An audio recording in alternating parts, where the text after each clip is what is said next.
প্রশংসা করলে বান্দা হিসেবে আমারই লাভ। কেমন লাভ? আমি যদি শুকরিয়া আদায় করি, এর দ্বারা আমার আমলনামা জিন্দেগিতে আমল লেখা হবে, আমার প্রতি আল্লাহ পাক রাজি হবেন, খুশি হবেন, আমার জন্য আল্লাহ পাক আল্লাহ তাআলার পক্ষ থেকে নিয়ামত রাজি বাড়ায়া দিবেন এবং কঠিনতর শাস্তি থেকে আল্লাহ পাক আমাদেরকে নিরাপদে রাখবেন। সুবহানাল্লাহ বলেন। তাহলে আল্লাহ পাকের প্রশংসা, এর মাধ্যমে কোনো কাজ করা, আল্লাহ পাকের প্রশংসা বারবার বলা, এটা আমার জন্যই একটা সুসংবাদ, আমার জন্যে সুখের খবর, আমার জন্যেই এটা ভালো একটা বার্তা। আমাকে আল্লাহ পাক যদি হায়াতি জিন্দেগি পাওয়ার পর ভালো একটা কাজ আমার দ্বারা আল্লাহ পাক সুযোগ করে দেন, তাহলে বুঝতে হবে আল্লাহ পাক আমাকে পছন্দ করতেছেন। এই জন্য আল্লাহ পাক আমাকে যেহেতু পছন্দ করতেছেন, আমি আল্লাহ তাআলার প্রত্যেকটা হুকুমকে পছন্দ করে আমলের জিন্দেগিতে যেন আমি বাস্তবায়ন করতে পারি, সেই চেষ্টার মধ্যে লেগে যাওয়া। জিলহজ মাসের শুরু লগ্নে থেকে এই 10 তারিখ পর্যন্ত প্রত্যেকটা রাত, প্রত্যেকটা সকাল, প্রত্যেকটা বিকাল আল্লাহ তাআলার কাছে দামি। যে বলতেছেন যে হাদিস শরীফের মধ্যে হুজুর আকরাম সাল্লাল্লাহু আলাইহি ওয়াসাল্লাম বলেন, আমার উম্মতের মধ্যে কোন উম্মত যদি এরকম আমলের মধ্যে থাকে যে 2 ঈদের রাত জাগ্রত থেকে সে ইবাদত করলো, তাহাজ্জুদ করলো, জিকির আজকার করলো, নবীজি সাল্লাল্লাহু আলাইহি ওয়াসাল্লাম বলেন, কিয়ামতের ময়দানে প্রত্যেকই দিল মুর্দা হয়ে যাবে। আর ঈদের রাত্রিতে জেগে জেগে থেকে কোনো বান্দা বান্দি যদি আল্লাহ পাকের তাসবিহ করে, আল্লাহ পাকের কোরআন তেলাওয়াত করে, তাহাজ্জুদের মধ্যে পড়ে পড়ে নামাজে রাত্র কাটিয়ে দেয়, তাহলে বলতেছে সব দিল মুর্দা হয়ে যাবে, কিন্তু 2 ঈদের রাত্রিতে জাগ্রত থেকে ইবাদত করেওয়ালা ব্যক্তির দিল মুর্দা হবে না। সুবহানাল্লাহ বলেন। হুজুর আকরাম সাল্লাল্লাহু আলাইহি ওয়াসাল্লাম বলেন, ও আমার উম্মতেরা রে, জেনে নাও 2 ঈদের রাত্রিতে ইবাদত করলে এটা সাধারণ কোনো রাত্রি নয়। লাইলাতুল কদরে ইবাদত করলে 1000 মাসের চেয়ে ইবাদত করার সব আল্লাহ লিখে দেন। ঠিক তদ্রূপ কোন বান্দার বান্দি যদি 2 ঈদের রাত্রিতে জাগ্রত থেকে ইবাদত বন্দেগীর মধ্যে কাটা দেয়, তাকে আল্লাহ তাবারক ওয়া তাআলা লাইলাতুল কদরে পাওনেওয়ালা ব্যক্তি ইবাদত করলে যে সওয়াব হতো, যে দাম আর যে মর্যাদা হতো, সেমন দাম আর মর্যাদা, সেমন সওয়াবের অধিকারী আল্লাহ ওই ব্যক্তিকে বানায়া দেন। সুবহানাল্লাহ ওয়া বিহামদিহি। তাহলে ঈদের রাত্রিতে জেগে থেকে ইবাদত করার মধ্যে সওয়াব, ইবাদত করার মধ্যে লাভ। কেমন লাভ? লাইলাতুল কদরের রাত্রিতে ইবাদত করলে যে সওয়াব পাওয়া যেত, আল্লাহ পাক 2 ঈদের রাত্রিতে জাগ্রত থাকনেওয়ালা ব্যক্তি, ইবাদত করেওয়ালা ব্যক্তি লাইলাতুল কদরের মতো রাত্রির ফজিলতপূর্ণ সওয়াব আল্লাহ ওই ব্যক্তিকে দিয়ে দেয়। সুবহানাল্লাহ। তাহলে এটা 2 ঈদের রাত্রিতে ইবাদত বন্দেগী করাটা কত বড় সওয়াবের একটা রাত্রি। মোটামুটি আমরা লাইলাতুল কদরের সমমর্যাদাকে বুঝিয়ে মোটামুটি বুঝতে পারলাম যে অনেক পছন্দের রাত হলো এই রাত। তারপরে আল্লাহ পাকের কাছে জিলহজ মাসের 1ম তারিখ থেকে একেবারে 10 জিলহজ পর্যন্ত এই 10 দিন ইবাদত করলে সে ইবাদত বছরের অন্য দিন আপনি যদি সারা বছর ইবাদত করলেন যে সওয়াব আপনি পাবেন, জিলহজের মাসের 1 তারিখ থেকে 10 জিলহজ পর্যন্ত আল্লাহ পাক প্রত্যেক দিন এক এক দিনে এক এক বছরের চেয়েও বেশি সব আল্লাহ রেখেছেন। সুবহানাল্লাহি ওয়া বিহামদিহি। তাহলে আমি জিলহজ মাসে রাত্রিতে এরকম জাগ্রত থেকে যদি ইবাদত করি, তাহলে এরকম আমার সারা বছর নফল ইবাদত করলে যে সব আমি পেতাম, এর চেয়ে বেশি সব আমাকে ওই জিলহজ মাসের বরকতে আল্লাহ পাক আমাকে দিয়ে দিচ্ছেন। তাহলে এই ফজিলতপূর্ণ রাত, ফজিলতপূর্ণ দিন আমরা পেয়ে গেছি। আর জিলহজ মাসের মধ্যে বান্দা হিসাবে, বন্দী হিসাবে আমাদেরকে হুজুর আকরাম সাল্লাল্লাহু আলাইহি ওয়াসাল্লামের ওই সুন্নতকে অনুসরণ করতে হবে। জিলহজের মাসে এমন একটা সুন্নত আছে যেটাকে বলা হয় সুন্নতে আবিকুম ইব্রাহিম। এই সুন্নতটা হলো হযরত ইব্রাহিম আলাইহিস সালামের সুন্নত। কি সুন্নত? যে জিলহজ মাসের মধ্যে এমন একটা দিন আল্লাহ পাক আমাদেরকে দান করলেন, যে দিনটাকে বলা হয় ঈদের দিন। আবার নাম রাখা হয়েছে ঈদুল আযহা। ঈদ মানে আনন্দ, ঈদ মানে খুশি। কিন্তু কোন খুশি এটা আমাদেরকে বুঝতে হবে। মুমিন বান্দার বান্দি যখন আল্লাহ পাকের ইবাদত করবে, মুমিন বান্দার বান্দি যখন আল্লাহ পাকের গোলামি করবে, এই গোলামি করার মধ্যে বান্দার বান্দির খুশি। আর এরকম ফটক বাজানো, বিভিন্ন ধরনের গান বাদ্য বাজানো, এইগুলো কিন্তু খুশি না, এইগুলো কিন্তু আনন্দের না। মুমিনের আনন্দ হলো আল্লাহ পাকের কাছে যখন মুমিন বান্দার বান্দি যখন ইবাদত করে কোনো একটা আমল করে, আল্লাহ পাকের কাছে যখন চাবে, আল্লাহ পাক এই খুশির দিনকে কেন্দ্র করে ওই বান্দার চাওয়া, ওই বান্দির চাওয়া যদি বৈধ হয়, তাহলে নবীজির হাদিস প্রমাণ করে তাহলে ওই বান্দার বান্দিকে আল্লাহ ফেরত দেবেন না। সুবহানাল্লাহি ওয়া বিহামদিহি। তাহলে আমরা খুশির দিন, আনন্দের দিন কিভাবে কাটাতে হবে এটাকে খেয়াল করতে হবে। হুজুর আকরাম সাল্লাল্লাহু আলাইহি ওয়াসাল্লামের তরিকার মধ্যে প্রত্যেক যুগে যুগে আল্লাহ পাক পরীক্ষা দিয়েছেন, প্রত্যেক যুগে যুগে আল্লাহ পাক কুরবানি দিয়েছেন। আদি যুগ, সর্বপ্রথম যুগ বাবা আদম আলাইহিস সালাম, উনি আমাদের বাবা। মা হাওয়া আলাইহিস সালাম, উনি আমাদের মা। সর্বপ্রথম পৃথিবীতে মা হাওয়া আলাইহিস সালামের গর্ভ থেকে সন্তান ভূমিষ্ঠ হলো, একজন ছেলে একজন মেয়ে। এরকম ভাবে জোড়া জোড়া তখনকার সন্তান জন্ম হতো, ভূমিষ্ঠ হতো। এরকম যখন সন্তান বড় হয়ে গেল, আল্লাহ তাআলার পক্ষ থেকে হুকুম হলো বিবাহ করার জন্য। তখন তো বিবাহ ছাড়া তো একজন আরেকজনের সাথে কোনো ধরনের সম্পর্ক হবে না। বিবাহের মাধ্যমে বৈধতা হয়, বিবাহ ছাড়া অবৈধ হয়।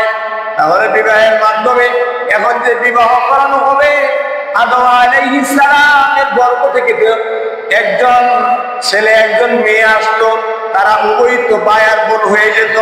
ভাই আর বোনের সাথে বিবাহ বৈধ না, এটা আল্লাহ পাকের পক্ষ থেকে নিষিদ্ধ। কিন্তু হযরতে আদম আলাইহিস সালামের বংশে যখন ছেলে আর মেয়ে হয়ে আসতো জোড়া, তারা দুইজন ভাই আর বোন হয়ে যেত। পরবর্তীতে যখন জোড়া আসতো, পূর্বের জোড়া আর পরবর্তীর যে জোড়া, তারা উভয় ভাই বোন, সহোদর ভাই বোন হতো না। দুজন জোড়া আসতো, তারা ভাই আর বোন হয়ে যেত। পরবর্তীতে যারা আসতো তারা ভাই আর বোন আপন হতো না। তাই হযরত আদম আলাইহিস সালাম বিবাহের কাজ সিদ্ধান্ত নিলেন, হাবিলকে বিবাহ করাবেন, কাবিলকে বিবাহ করাবেন। হাবিলকে বললেন তুমি কাবিলের বোন, সহোদর বোন, তাকে বিবাহ করবেন। কাবিলকে বললেন তুমি হাবিলের বোনকে বিবাহ করবেন। এইভাবে যখন হাবিলকে বলা হলো, সাথে সাথে রাজি হয়ে গেল। কিন্তু কাবিলকে বলা হওয়ার সাথে সাথে বলল না না, এটা তো বেইনসাফি। হযরত আদম আলাইহিস সালাম বললেন এটা কেমন করে বেইনসাফি? কাবিল বললেন যে বাবা এটা তো বেইনসাফি, বেইনসাফি হলো না কিভাবে? আমার ভাই হাবিলকে যে আমার সাথে যে বোন দুনিয়াতে আসলো তাকে বিবাহ করার জন্য বললেন, সেই বোন আর আমি পৃথিবীতে তো একসাথেই এসেছি, যদি হক দান থাকে, বেশি হক থাকে, তাহলে তো আমার হক বেশি তাকে বিবাহ করা। আপনি তাকে আমার সাথে বিবাহ না দিয়ে হাবিলের সাথে বিবাহ দিচ্ছেন, এটা তো বেইনসাফি। কে বললেন? কাবিল। কাকে বললেন? আমাদের পিতা হযরতে আদম আলাইহিস সালাম। আদম আলাইহিস সালাম বললেন যে না ভাই, তোমরা ভাই আর বোনের সাথে বিবাহ বৈধ না। এখন কাবিল বলতেছে যে আপনি আমার থেকে আমার ভাই হাবিলকে পছন্দ বেশি করেন, যে কারণে তার সাপোর্ট করতেছেন, তার পক্ষ আপনি টানতেছেন।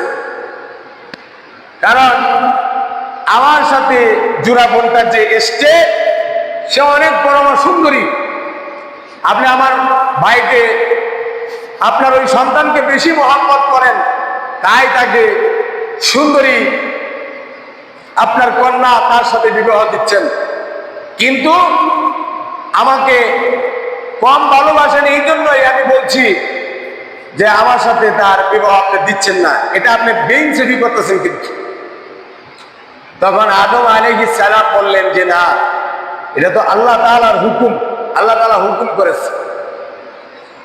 এভাবে হযরতে আদম আলাইহিস সালামের সন্তান কাবিল, যেমন আদম আলাইহিস সালাম যখন বললেন আল্লাহর হুকুম হাবিলকে তোমার বোন সহোদর বোনের সাথে বিবাহ দেওয়া,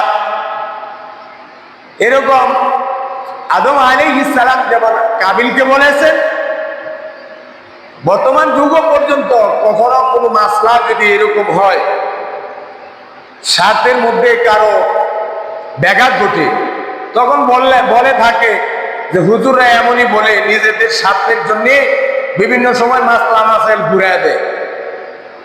তা আসলে এটা তো এমন কথা তো আদি পিতা আমাদের বাবা হযরত আদম আলাইহিস সালামের সন্তানই বলেছেন, বর্তমান যুগে যে বলবে না, এটা অস্বাভাবিক কোনো কিছু না।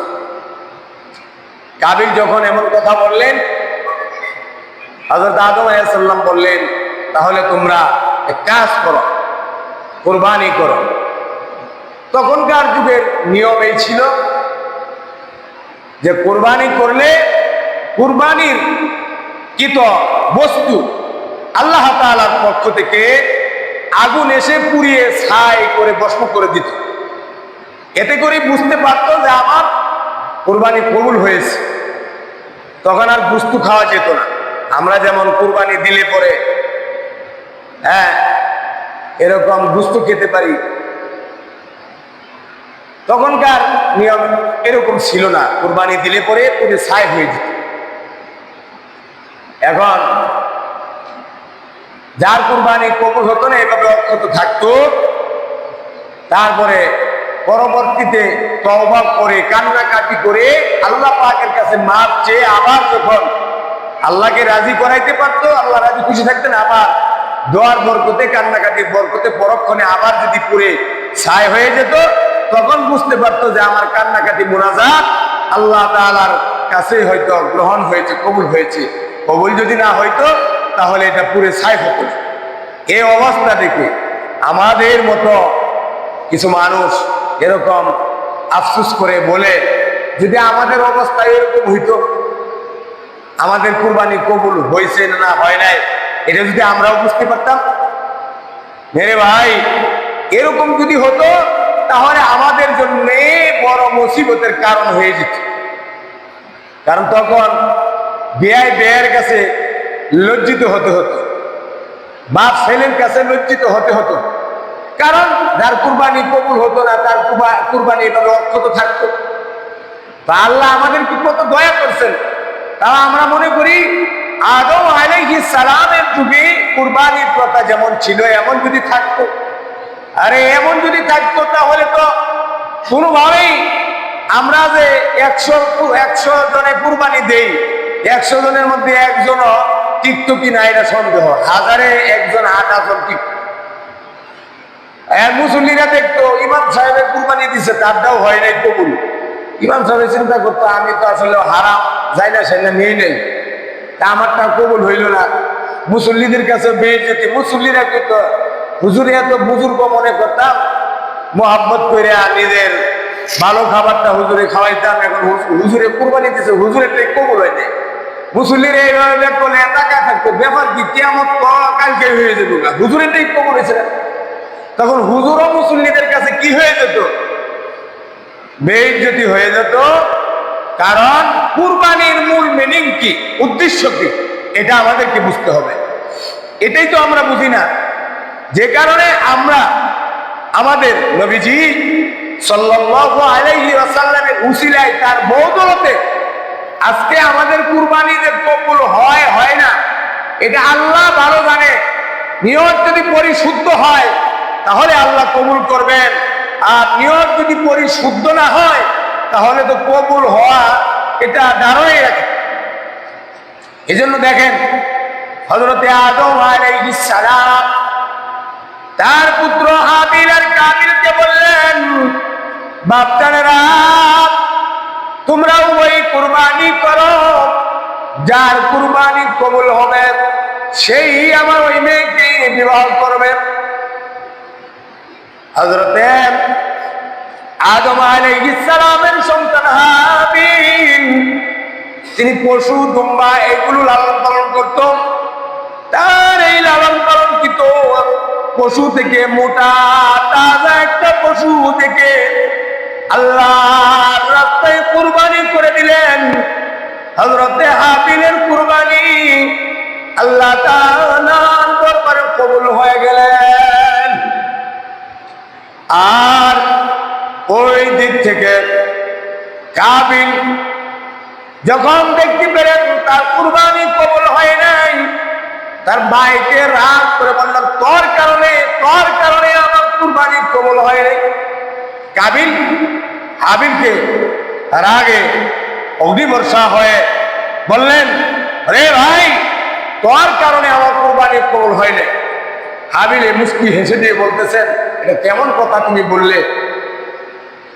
বলতেছে, কথা যেমনই বলি, তুই যদি এরকম না হতি, তোকে আমার বাবা মহব্বত না করতো, আমার এই বোনকে যদি পছন্দ না করতো আমার বাবা, তা তুই আমার এই বিবাহের ক্ষেত্রে বাধা হয়ে দাঁড়াইতি না, কুরবানি আমার কবুল হইতো, এটার জন্য তুই বাধা, তোকে মেরে ফেলবো।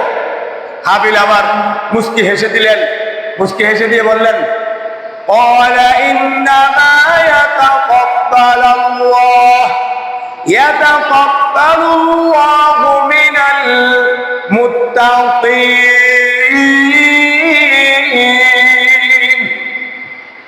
হাবিল বললেন, তুমি যদি আমাকে হত্যা করো, বিপরীতে আমি তোমাকে হত্যা করব, কারণ আমি আল্লাহকে ভয় করি, আর আল্লাহ মুত্তাকিনদের সাথে থাকে। কার বক্তব্য? হাবিলের বক্তব্য। আল্লাহ কোরআনে হাবিলের বক্তব্যকে কিয়ামত পর্যন্ত স্মৃতি হিসাবে, মানুষের হেদায়েতের জন্য, মুক্তির জন্য, ত্যাগ আর কুরবানির জন্য নজর আনা হিসাবে কিয়ামত পর্যন্ত আল্লাহ রেখে দিয়েছে। সুবহানাল্লাহ বলেন। এখন কাবিল তো সিদ্ধান্ত নিয়ে নিলেন হাবিলকে হত্যা করবে। এখন এরকম ভাবে আঘাত, পাথর দিয়ে বিভিন্ন ভাবে আঘাত করলেন, মারা গেলেন। হাবিলে অনেক উপদেশ দিয়েছিলেন মারার আগে। উপদেশের মধ্যে এইটা, তুমি যদি আমাকে মারো আমি মাজলুম, আর মাজলুম তখন সে তার যে বক্তব্যটাকে আল্লাহ কবুল করে, আমি আল্লাহ পাকের কাছে ধৈর্য ধরবো। তুমি আমাকে হত্যা করার দ্বারা তুমি হবে হত্যাকৃত পাপী, আর আমাকে হত্যা করলে আমার যত পাপ আছে সমস্ত পাপ তুমি নিয়ে নিবে, আর আমি মাজলুম, সমস্ত অপরাধের বোঝা তোমার কাঁধে চলে যাবে। কোনো বক্তব্যই আর কাজে আসেনি। সমাজের মধ্যে যুগে যুগে কিছু হারাম থাকবে, কিছু মাতাল থাকবে, তাদেরকে যত ওয়াজ করা হয় যত ধরনের উপদেশ দেওয়া হয়, সামাজিকভাবে সমাজের লোকেরা তাকে উপদেশ দেয়, বিভিন্ন আত্মীয় স্বজনরা তাকে বোঝায়, কোনো বুঝ তার কাজে আসে না। কারণ তার ভেতরটা নষ্ট হয়ে গিয়েছে, তার দিলটা নষ্ট হয়ে গিয়েছে, যে কারণে ভালো কোনো বৈধ কোনো উপদেশ তার ভিতরে ঢুকবে না। যেমন কাবিলের ঢুকে না। কাবিল তো হাবিলকে হত্যা করে ফেললেন, হত্যা করে লাশকে কোথায় লুকাবে? ইতিপূর্বে পৃথিবীতে এটাই সর্বপ্রথম খুন, মার্ডার যাই বলেন। এর আগে মানুষ আর হত্যা হয় নাই, কাবিলই সর্বপ্রথম হত্যাকারী। এই পৃথিবীতে কিয়ামত পর্যন্ত যারা মার্ডার করবে, হত্যা করবে, তাদের এই আসর কাবিলের সাথে হবে। কথাটা আবারও বলি, পৃথিবীতে যারা হত্যা করবে, মার্ডার করবে, নিরপরাধ ভাবে কাউকে খুন করবে, তারা প্রত্যেকেই কাবিলের সাথে হাসর হবে। এর মধ্যে কথা হলো, হত্যাকৃত মার্ডারকৃত ব্যক্তি যদি তওবা করে আল্লাহ পাকের কাছে মাফ চেয়ে নিতে পারে, তাহলে এটা ভিন্ন কথা। আল্লাহ যে কোনো উসিলায়, যে কোনো কারণে, কিন্তু ওই দিক থেকে হযরতে আদম আলাইহিস সালাম তার সন্তান হাবিল এবং কাবিলকে কুরবানির কথা বলে তিনি মক্কায় চলে গিয়েছিলেন। হযরত আদম আলাইহিস সালাম মক্কা চলে গিয়েছিলেন। মক্কায় যাওয়ার পরে এই দিক থেকে হাবিল হত্যা হয়ে গিয়েছে, তার লাশ কোথায় কাবিলে লুকাবে কোনো জায়গা পাচ্ছে না। মুফাসসিরিনে কেরাম বলেন, একদিন, 2 দিন, 3 দিন নয়, এইভাবে 1 বছর পর্যন্ত তিনি কাবিল হাবিলকে লুকানোর মতো কোনো বুদ্ধি পায় নাই। 1 বছর চলে গেছে। এই যে একটা পেরেশানি তার ভিতরে, কোথায় লুকাবে, কি করবে, এই অবস্থা দেশে বর্ষার পর আল্লাহ তাআলার পক্ষ থেকে আল্লাহ কাক পাঠালেন। কি পাঠালেন? কাক। আল্লাহ তাআলা কাক পাঠিয়েছেন। কাককে এরকম ভাবে আল্লাহ বলে দিলেন, কাক এসে মরুভূমির মধ্যে এরকম ঠোঁট দিয়ে বালুগুলো এভাবে সরাচ্ছে, ঠোঁট দিয়ে বালুগুলো সরাচ্ছে, এরকম পাও দিয়ে এরকম আশ্রিয়ে আশ্রিয়ে যখন গর্ত করতেছে, এরকম অবস্থা কাবিলে দেখতেছে। কাবিলে তাকিয়ে দেখতেছে একটা কাক এরকম ভাবে গর্ত করতেছে। কাকটা গর্তের মধ্যে এরকম আরেকটা প্রাণীকে রেখে উপর দিয়ে আবার তার ওই পা দিয়ে বালুগুলো উপরে দিয়ে দিল। কাবিলের আর বুঝতে বাকি রইল না, আমার ওই পায়ে হাবিলকে যদি লুকাতে হয় তাহলে এভাবে বালু সরাতে হবে, সরিয়ে তার লাশটা ভিতরে রেখে উপর দিয়ে আবার বালু দিয়ে ঢেকে দিতে হবে। এরকম ভাবে কাবিল দেখে একটা হাত মেরে আফসোস করে বলতে লাগলেন, আহা, কেমন মানুষ হইলাম, কেমন বুদ্ধি আমার হইল। একটা কাককে আল্লাহ পাক যে বুদ্ধি দিয়েছেন, আমি কাবিলকেও আল্লাহ এমন বুদ্ধি দেই না। একটা কাকের কাছেও আমি কাবিল হার মেনে নিলাম, কাকের বুদ্ধিও আমার নাই। এই দিক থেকে হাবিলকে হত্যা করে ফেললেন। ওই দিক থেকে বাবা আদম আলাইহিস সালাম মক্কা মুকাররমায় ফল খাচ্ছে, ফলের স্বাদ নাই, খাবার খাচ্ছে, খাবারের স্বাদ নাই। জমিনে, আসমানের নিচে, জমিনের উপরে কেন যেন অন্ধকার আচ্ছন্ন আলো যেন চলে গিয়েছে। হাদিস শরীফের মধ্যে আসছে, কোন একটা বান্দা যদি নিরপরাধ ভাবে খুন হয়, হত্যা হয়, তাহলে ওই বান্দার জন্য পুরা পৃথিবী কাঁপতে থাকে। এরকম একটা বান্দাকে যদি নির্দোষভাবে হত্যা করা হয়, তাহলে ফলের মধ্যে মজা থাকে না, খাবারে মজা থাকে না, দুনিয়ার মধ্যে শান্তি থাকে না। আদম আলাইহিস সালাম আছেন মক্কা, ওই দিক থেকে তার সন্তান হলো হত্যা, কিন্তু আদম আলাইহিস সালাম কোনো খাবারে মজা পাচ্ছে না, যেদিকে তাকাই অস্থির অস্থির লাগছে। আর ওই দিক থেকে আমাদের নবী হুজুর আকরাম সাল্লাল্লাহু আলাইহি ওয়াসাল্লাম বলেন, যখন সমাজের মধ্যে, জমিনের মধ্যে খুন খারাপি হবে, তখন ওই জমিন থেকে আল্লাহ পাক সমস্ত বরকতকে উঠিয়ে নেবেন। দেখেন চিন্তা করে, আগে মাসকালাই ডাল খেতেন, কত মজা লাগতো।